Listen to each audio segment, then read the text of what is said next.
Hello everyone, welcome to Educating Young Minds. I am Manisha Parihar and in this video we will cover 8th chapter of Class 6 Science NCERT Body Movements.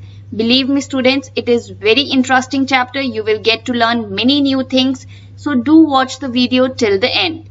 And also do subscribe to Educating Young Minds. So all of us move different parts of our body while doing different activities on a daily basis. Be it walking, running, speaking to someone on phone, even while reading, writing, playing, swimming and eating, we are moving different parts of our body. You must have noticed that while performing some activities, you just need to move one part of your body. For example, while reading a sentence from a book, you just need to move your eyes, right? But there are many activities. In fact, majority activities. To perform majority activities, you need to move multiple body parts. For example, while dancing. Dancing is an activity where you move almost each and every part of your body, be it your legs, your stomach, your eyes, your hands, your neck, your shoulder, every part of your body you're moving, right? Now, let's try to understand the difference between movement and locomotion. Movement is when the living organism moves a body part or parts without any change in the position of the organism. For example, while writing something, you're moving your hand, you're moving your eyes. But this activity is not changing your position. You're just sitting at one place while writing, right? So this is called as movement. Whereas locomotion is when the movement of a part of the body leads to change in the position and location of the organism. For example, while walking, running, swimming, these are the activities. When you perform walking, running or swimming, this activity leads to change in your position, right? So these kind of movements are known as locomotion. So we can say that all locomotions are movements, but all movements are not locomotions, right? Because the movement in which your position is not changing is not locomotion, right? Okay. You must have noticed that even when you are not doing anything, some body movements are always happening in our body, right? For example, we are blinking our eyes every time we are breathing, our heart is beating, the food is getting churned in our stomach, digestion process is happening.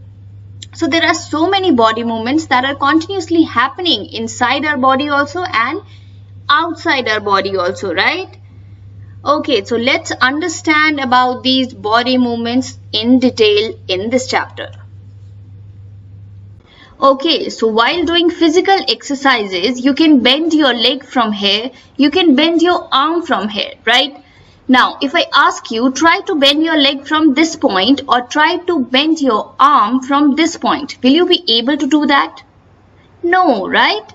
Similarly, if I ask you that tie a scale to your arm like this and then try to bend your elbow, will you be able to do that? No, you won't be able to bend your elbow. Let's look at the reason.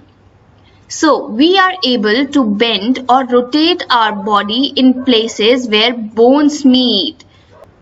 Now look at this one.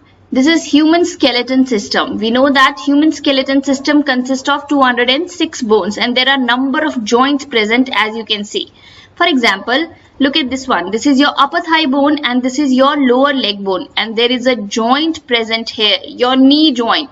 And that is why you are able to bend your knee from this point.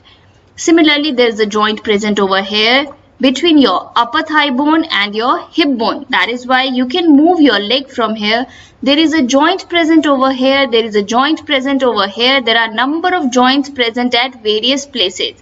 So we are saying that we are capable of moving our body only at places where bones meet, where there are joints. Okay, so that is the reason that you cannot bend your arm from this point or your leg from this point. Why? Because there is no joint present over here, right? You can only bend your arm from this place because there is a joint present over here. And similarly, you can bend your leg from this point because there is a joint present here. You cannot bend your leg from here or somewhere here. Okay. Now, same is the reason for this one also. You cannot bend your elbow when scale is tied to your arm because now your joint is incapable of functioning, and that is why you cannot bend your elbow. Okay, so now let's study about joints in detail. Joints. Joints are places where bones meet. For example, this is your upper thigh bone, this is your lower leg bone, and this is your knee joint because here two bones are meeting. You can also say that a joint is a point in the body where two or more bones meet. You can define joints in either way. Let's move forward and understand about joints in detail. Okay, so this is a joint. As you can see, this is your bone number 1, this is your bone number 2, and they are meeting at a point, and this is called as joint. If you look carefully, you will observe that these two bones are not in direct contact of each other. There is a smooth tissue present over here at the end of the bone, and there is a fluid present over here. Let's study about them. So this smooth tissue is called as cartilage. Cartilage is a type of smooth tissue that covers the surface of a bone at a joint. Now, let's study about the function of cartilage. So, cartilage helps to reduce the friction of movement within a joint. So, cartilage prevents damage to the end of the bones. So, this smooth tissue helps in reducing the friction during movement of bones. Okay. Also, a clear sticky fluid is secreted by the synovial membrane. As you can see, this is the clear sticky fluid secreted by synovial membrane, and it provides lubrication and reduces friction. So we can say that together this cartilage and the synovial membrane helps in reducing the friction during movement and provides lubrication. Okay, so now you must have observed that we are able to move few parts of our body easily in various directions, right? And few parts in only one direction. In fact, we are unable to move some parts at all. So, what's the reason for this? Because there are different types of joints present in our body, which helps us to carry out different movements and activities. And different joints allow different degree of movement. So the type of movement, the degree of movement depends upon the type of joint present at a particular place. Okay, so let's study about these joints, these types of joints in detail. Types of joints. So we are going to study about 4 types of joints: ball and socket joint, hinge joint, pivotal joint, and fixed joint. So fixed joint is present in our skull, ball and socket joint is present in shoulder and hip, hinge joint is present in elbow and knee, and pivotal joint is present in neck. Okay, we will now study about each one of them in detail. Let's first study about ball and socket joint. To understand ball and socket joint, imagine you have a ball, a rolled paper, and an empty bowl. Now, what you have to do? Take this bowl and make a hole like this one in your ball, and then fix your rolled paper in this hole like this. So this becomes your bone number 1, and this is your bone number 2. So your bone number 1 has a rounded structure or a ball at the end, and your bone number 2 has a cavity or hollow space inside it. Imagine this is like an empty bowl. So this has hollow space inside it, right? So in ball and socket joint, your one bone with the rounded structure at the end or ball at the end fits inside the cavity or the hollow space of the other bone. Look at this picture. This is your bone number 1 with a rounded structure or ball at the end of it, and this is your bone number 2 with a cavity or hollow space, right? Now this rounded structure will fit inside the cavity of this bone, and they will make ball and socket joint. The rounded end of one bone fits into the cavity of the other bone. Such a joint allows movement in all direction. Now ball and socket joint allows movement in all direction. So ball and socket joint is present at your shoulder and your hip, right? Your ball and socket joint is present over here and over here. The type of joint between your upper arm and your shoulder is ball and socket joint, and again the type of joint between your upper thigh bone and your hip bone is your ball and socket joint. Now ball and socket joint allows movement in all directions. In fact, it allows the greatest degree of movement. That is the reason that while bowling a ball or while doing skipping, you can move your arms both in clockwise and anti-clockwise direction in 360-degree rotation, right?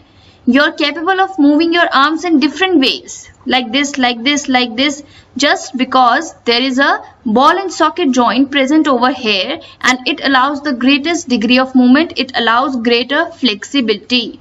Similarly, we know that ball and socket joint is present over here also. That is why your legs are so much flexible. You can move your legs in different way. You can move your legs from this point in different way, like this also, like this also, like this also, right? So that is due to ball and socket joint present over here between your upper thigh bone and your hip bone. Okay, we will now study about hinge joint. Hinge joint. Let's first understand why this joint is called as hinge joint. If you look carefully, this particular structure, this particular thing present in your door is called as hinge, okay? Over here. And due to this hinge, it allows movement of the door only in one direction. For example, this door can open only inwards. It cannot open in the outward direction. And this particular door can open only in the outward direction, not towards the inward direction. So hinge basically allows movement only in one direction. And this particular joint present in our elbow and our knee is called as hinge joint because it also allows movement only in one direction, allows only back and forth movement. The following body parts are hinge joints, elbow and knee. So hinge joints are present in elbow and knees. Now look at this one. Due to hinge joint present in your elbow, you can only move your elbow in this direction, in upward direction. Can you move your elbow from this point in this direction?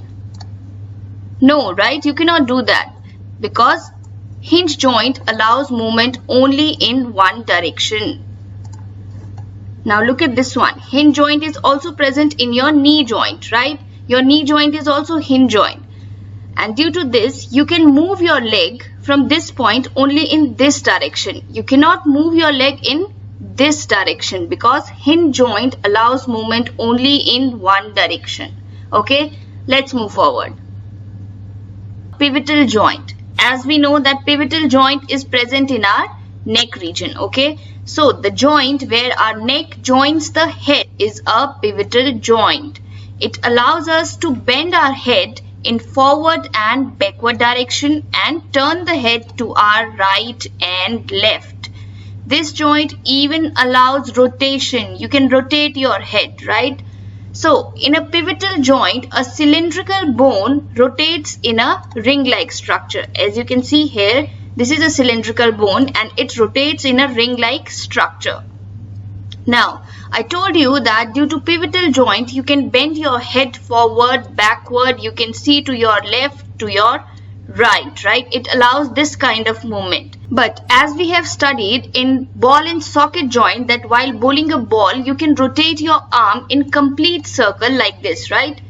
Both in clockwise and anti-clockwise direction. In pivotal joint, you cannot completely rotate your head in the backward direction. You cannot do 360-degree rotation movement, right? Because this joint doesn't allow this kind of movement. That's why I told you earlier that ball and socket joint allows the greatest degree of movement. It is a very flexible joint. It allows the greatest degree of movement, okay? Let's move forward and study about fixed joint. Now there are some bones in our head that are joined together at some joints. The bones cannot move at these joints and such joints are called as fixed joint. Fixed joints are present in our skull. Okay, so when you open your mouth wide, you move your lower jaw away from your head, right? Look at this picture. When you open your mouth, you're moving your lower jaw away from your head, right? You're moving your lower jaw in this direction, away from your head. Now, can you also move your upper jaw away from your head? Try to do that. Can you move your upper jaw away from your head?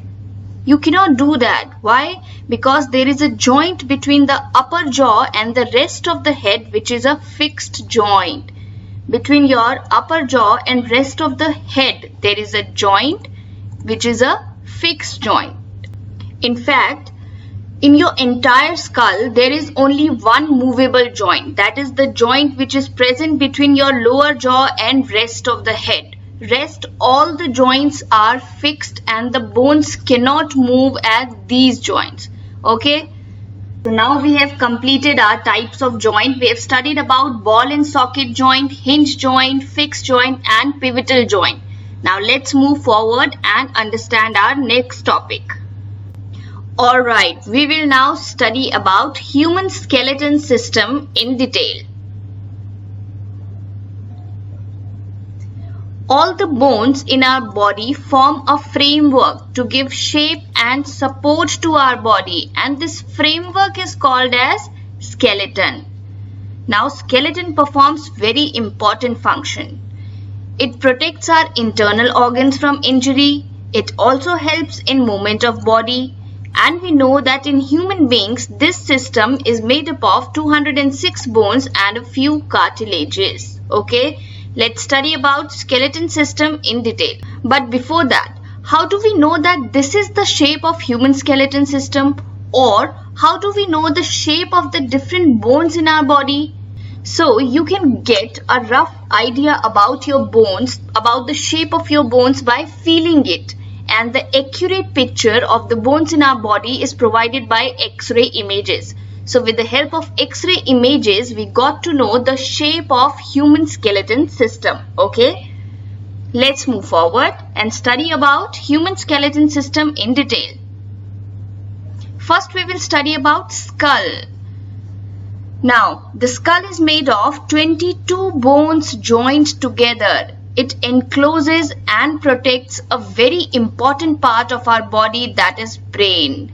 See how delicate our brain is, and the skull acts as a natural helmet to our brain, and it protects our brain, the very important part of our body. Skull also protects our eyes, ears, nose. It gives shape to our head.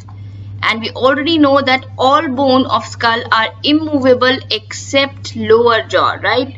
Because all of them have fixed joint except the joint where our lower jaw is connected to rest of the head. Okay. Moving forward, let's now talk about rib cage. So there are 12 pairs of rib. This is our rib cage. The ribs join the chest bone in the front and the backbone in the backside, and together they form a box, a cage-like structure. As you can see, these are the 12 pairs of ribs. These ribs are joined together in the front to our chest bone. This is our chest bone. And these ribs are joined in the back to our backbone. This bone is our backbone. The chest bone is also called as sternum, and the backbone is also called as vertebral column. So together they are forming a cage-like structure, and this is called as rib cage. Some important internal parts of our body lie protected inside this cage. For example, our heart and lungs. These important organs are protected by this cage. This is our rib cage. As you can see, there are 12 pairs of ribs. In the front, they are joined to our chest bone. So this is our chest bone, and in the back side, this long bone, this is our backbone. These ribs are joined to backbone, and they are forming a cage-like structure, and our heart and our lungs are protected inside this rib cage. Okay. So we will now study about backbone or spine or vertebral column. So this is your backbone. As you can see in the picture, this is your backbone. Okay. Now, it runs from neck to hips. As you can see, your backbone runs from neck to your hips. It is made up of 33 small bones called vertebrae placed vertically upon each other. As you can see, this backbone is made up of 33 small bones, and these bones are placed one above the other. They are placed vertically above each other, and it is called, each one of them is called as vertebrae. Now, the major function of the backbone is protection of the spinal cord. As you can see, this yellow shaped structure, this is our spinal cord, and our backbone protects this spinal cord. This spinal cord is present inside the hollow cavity of our backbone. Spinal cord provides the main support to our body. It allows us to stand upright, bend and twist. It is the main support system of our body, right? Also, shoulder bones, rib cage and hip bones are all joined to backbone. As you can see, your shoulder bone, your rib cage and your hip bones are all joined to your backbone, right? Okay, so this was all about backbone. Let's move forward and study about shoulder bone. Okay, so human body has two shoulders, left and right? Shoulder bone is formed by collar bone, which is also called as clavicle, and shoulder blade, which is also called as scapula. Now, this is your collar bone, the clavicle, this one, and this part is your shoulder blade, also called as scapula. Now, collar bone is a curved bone, as you can see, and the shoulder blade. Now, your upper arm bone is joined to the shoulder blade by ball and socket joint. As you can see, your upper arm joins to this shoulder blade by ball and socket joint. Okay. Okay, so now we will study about pelvic bone. This is your pelvic bone, this bowl-shaped structure at the lower end of the spine to which our legs are attached. As you can see, your legs are attached to your pelvic bones. Now, pelvic bones enclose the portion of your body below the stomach. This is the part we sit on, okay? It connects to the spine and to the leg bones at the hip joints. As you can see, this pelvic bone connects to the spine and to the leg bones at hip joints. It protects the bladder, both large and small intestine, male and female reproductive organs. So, this is the main important function of pelvic bone, that it protects the bladder, it protects your large and small intestine, it protects your reproductive organs. This is the part on which you sit, okay? Now, this is your pelvic bone, and these two bones, these large bones are called as hip bone. Moving forward, let's now talk about cartilage. We have already studied about cartilage. So, cartilage is a smooth tissue. Now, touch this part of your earlobe, and also touch this part of your ear. You will feel a significant difference. This part is quite soft, and this part, the upper part of your ear, is not as soft as your earlobe, but not as hard as a bone. This is because cartilage is present in upper part of your ear. Similarly, cartilage is also present in your nose. On the left and to the right of your nose, cartilage is present. You can feel that.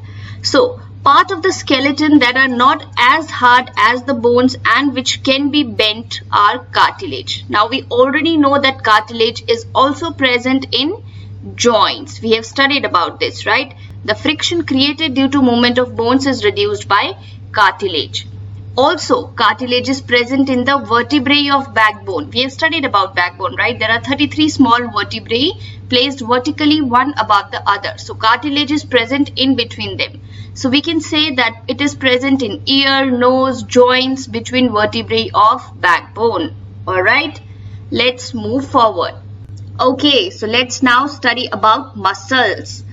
Muscles are soft tissues. They have ability to contract. Now, they are attached to bones by tendons. Okay, now look at this one. When you move your arm in the upward direction, you can feel your muscle over here, right? Your bicep muscle. Now these muscles are attached to bones. Now this is the bone. This is the bone of your lower arm. Now these muscles are attached to the bones by tendon. So this is called as tendon. Okay? All movement in the body is controlled by muscles. Our bones move by the contraction and extension of our skeletal muscles. Two muscles work together to move a bone. So let's understand this in detail. Okay, so what we are saying is when you try to move your arm in the upward direction, this particular muscle, the bicep muscle, contracts, right? As you can see in the picture, it is contracting, and the other pair relaxes. So the bones move by contraction and relaxation of muscles. Now when you move your arm in the opposite direction, or you bring back your arm to the original position, now this particular one, the bicep muscle will come in relaxed state, and this particular muscle, the tricep muscle, will contract.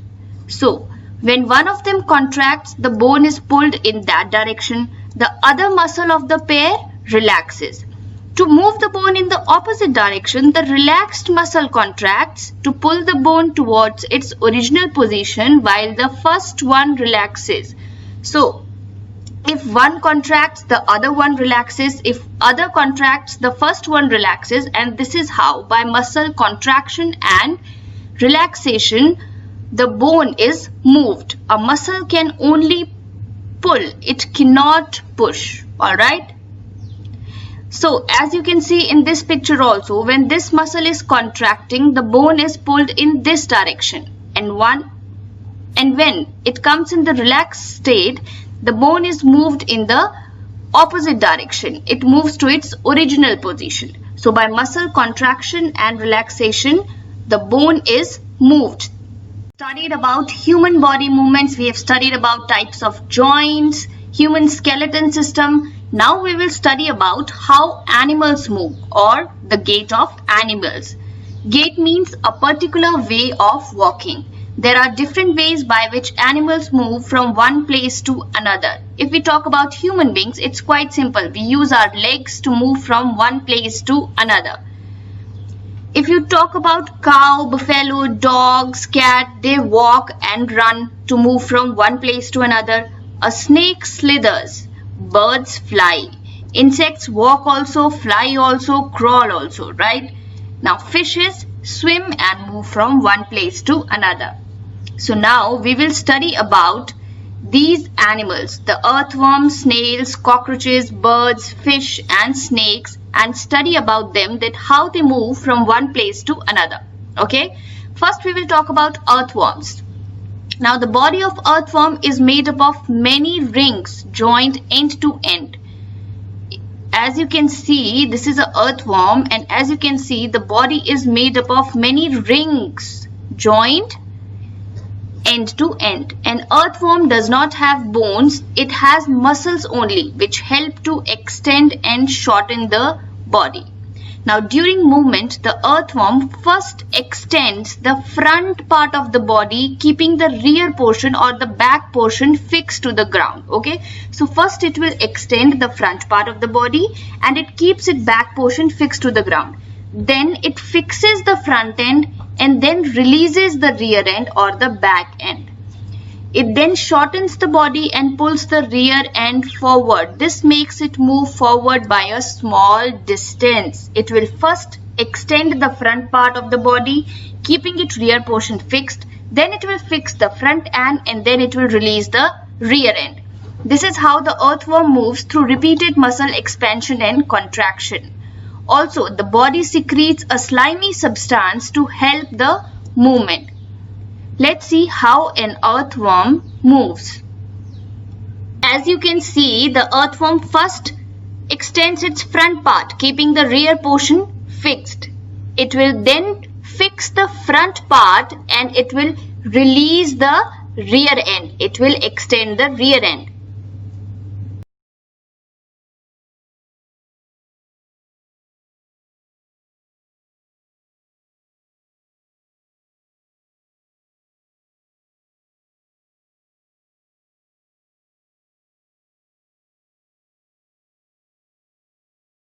Now we will try to understand how the earthworm can fix itself in the soil. So under its body it has large number of tiny bristles like this one, hair-like structures projecting out. The bristles are connected with muscles and these bristles help to get a good grip, and that is why earthworm can fix itself in the soil. Now earthworm eats its way through the soil. Its body then throws away the undigested part of the material that it eats. This improves the soil quality. Earthworm is also called as farmer's friend. Okay, we will now study about snail. Snail is a very slow moving animal because snail always carry a rounded structure which is called as its shell on its back. So this is the shell of the snake. It always carries its shell on its back. It is the outer skeleton of the snail, but it is not made of bones. The shell is a single unit and it does not help in moving from place to place. It has to be dragged along. Snail has to carry it always along with it. Okay. Now snail has only one foot. As you can see, this one. The foot of the snail is large, flat and disc shaped. It is large, flat and disc shaped, made up of strong muscle. Snail moves with the help of this foot. Okay, now we will see how a snail moves. See how a snail is moving. This is the shell of the snail. This is the long foot it has and it is moving very slowly, right? Okay, so we will now talk about cockroaches. Cockroaches can walk, climb as well as they can fly in the air. The body is covered with hard outer skeleton which is made up of different units joined together and it permits movement. They have 3 pairs of legs, as you can see, 3 pairs of legs. These help in walking and there are 2 pairs of wings attached to the breast. Okay, as you can see, 2 pairs of wings attached to the breast. The cockroaches have distinct muscles. Muscles near the legs move the legs for walking. Now breast muscles move the wings when the cockroaches fly. So muscles near the legs help the cockroach to move and muscles in the breast muscles help the cockroach to fly. Okay. We will now see how a cockroach moves. Cockroach, 3 pairs of legs, 2 pairs of wings. It can walk, it can climb, it can also fly.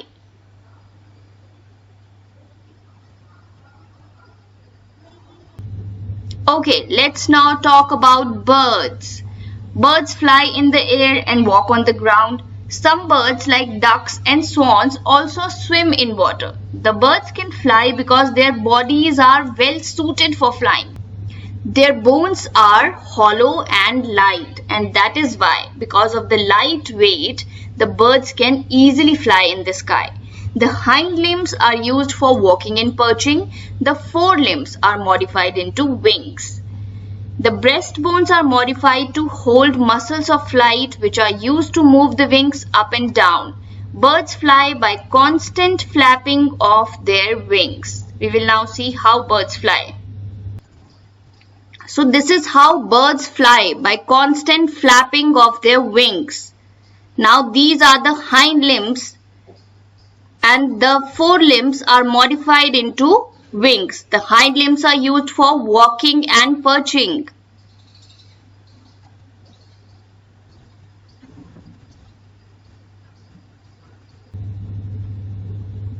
Okay, let's now talk about snakes. Snakes have a long backbone. They have many thin muscles. They are connected to each other even though they are far from one another.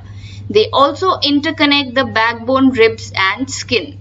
The snake's body curves into many loops. So snake moves forward by forming these kind of loops.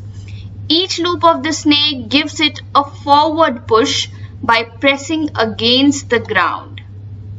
Since its long body makes many loops and each loop gives it this push, the snake moves forward very fast and not in a straight line. Snake never moves in a straight line. It will move by forming these kinds of loop. Each of this loop gives him a forward push. Okay. See how a snake is moving by forming loops.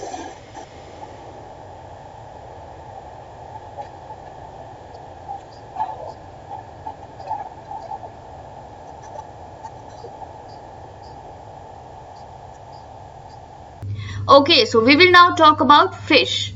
The body shape of fish is streamlined. This kind of shape, this kind of shape is called as streamlined shape. The head and the tail of the fish are smaller than the middle portion of the body. The body tapers at both the ends. As you can see, this portion, the head and the tail are smaller than the middle portion, and this shape allows the fish to move in water easily. The skeleton of the fish is covered with strong muscles. Now, during swimming, the muscles make the front part of the body curve to one side and the tail part swings towards the opposite side. The fish forms a curve. Then quickly, the body and the tail curve to the other side. This makes a jerk and pushes the body forward. What I am trying to say is, firstly, the front part of the body will curve to one side like this, and the tail part will curve to another side. Then quickly this front part will curve to the other side and the tail part will curve to another side, and this makes a jerk and pushes the body forward. A series of such jerks make the fish swim ahead. As you can see, first the front part of the fish curves to one side and the tail curves to other side in this direction, right? Now, quickly this part will curve now to this direction and this part will curve now to this direction, and this creates a jerk, and with the help of these series of jerks, the fish moves forward. The fish can swim. Okay? See how fishes are swimming by curving front part in one direction and the tail part in other direction.